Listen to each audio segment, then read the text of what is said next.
Muy buenas. Hoy vamos a meternos de lleno en el coste real de los coches eléctricos. Porque a ver, la ecología está muy bien, es fundamental. Pero, ¿qué pasa con los números? ¿Salen las cuentas al final del día? A ver, está claro que los coches eléctricos son una opción genial para movernos de una forma más limpia. Pero aquí viene la pregunta del millón, la que se hace casi todo el mundo. Oye, ¿de verdad compensa pagar más por ellos que por un coche de combustión de toda la vida? Pues eso, vamos a ver qué nos dice la evidencia, los datos puros y duros. Venga, vamos a empezar por el principio, por lo que echa para atrás a muchísima gente, el precio de compra, ese primer desembolso que a veces parece una montaña. Y aquí los tenemos, frente a frente. Por un lado, el Nissan Leaf eléctrico, que con las ayudas se queda en 30.900 euros. Y por otro, un coche diésel comparable, un Toyota Avensis por 27.500. A simple vista la cosa está clara, ¿no? El diésel es más barato. Pero ojo, que esto es solo el primer capítulo de la historia, ni mucho menos el final.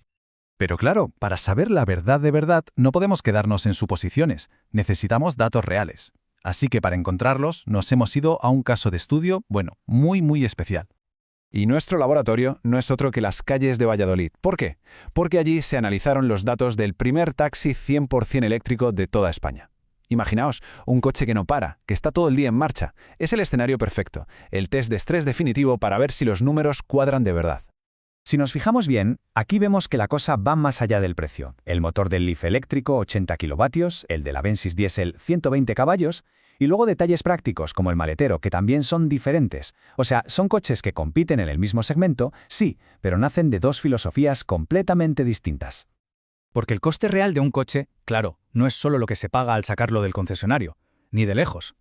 Es la suma de un montón de cosas a lo largo de los años. Así que venga, vamos a meternos en faena y a desglosar las variables que de verdad marcan la diferencia.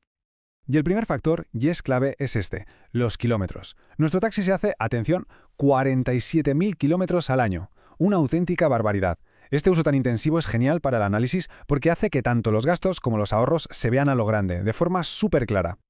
Segunda variable, y esta es importantísima, el precio del combustible del eléctrico, o sea, la electricidad. Y aquí la diferencia es brutal. Cargar el coche por el día cuesta el triple que cargarlo por la noche con una tarifa especial. Este detalle, que parece pequeño, lo cambia absolutamente todo a la hora de hablar de rentabilidad. Pero claro, nos falta hablar de la pieza más cara y probablemente la más polémica, la batería. El coste de la batería es uno de esos miedos que frena a mucha gente, ¿verdad? Pues bien, aquí entra en juego una opción que le da la vuelta a la tortilla, la posibilidad de alquilarla en vez de comprarla. Y eso, como veremos, lo cambia todo. Vale. Ya tenemos todas las piezas del puzzle sobre la mesa, así que llega la pregunta del millón. ¿Cuándo? ¿En qué punto exacto empieza a ser más barato el coche eléctrico? Vamos a ver cómo se llega a esa respuesta. Antes de ver los gráficos, tenemos que entender un concepto súper importante, el punto de equilibrio. ¿Qué es esto?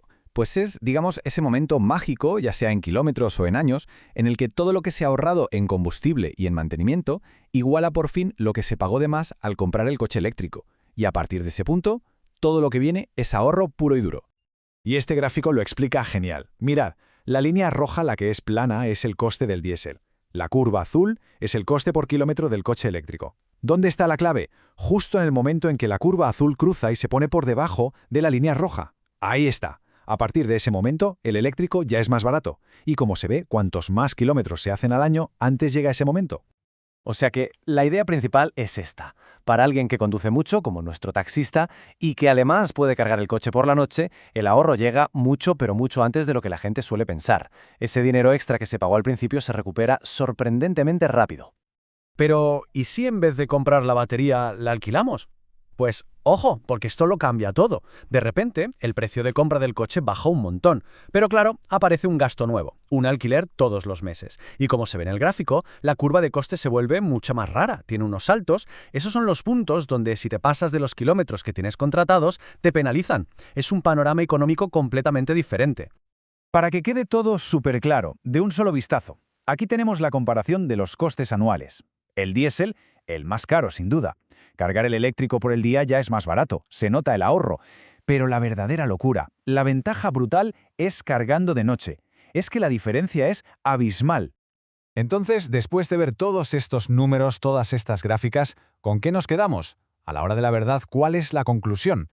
Pues la conclusión más importante, y quizá la más honesta, es que no hay una única respuesta. No hay un sí o un no universal. Saber si un coche eléctrico es rentable no es una cifra que se busca en Internet, es un cálculo que tiene que hacer cada uno. Depende al 100% de cómo se conduce y de dónde y cuándo se carga el coche. Así que para saber si un eléctrico es la opción adecuada, hay que hacerse unas preguntas clave, muy sencillas. Primero, ¿cuántos kilómetros se van a hacer al año más o menos? Segundo y fundamental, ¿se puede cargar en casa por la noche sin problemas? Tercero, ¿el coche que nos gusta da la opción de alquilar la batería? Y por último, claro, ¿qué ayudas del gobierno hay en este momento? Al final, la pregunta correcta no es si un coche eléctrico es rentable en general. La pregunta ¿es rentable para un uso concreto, para una persona concreta?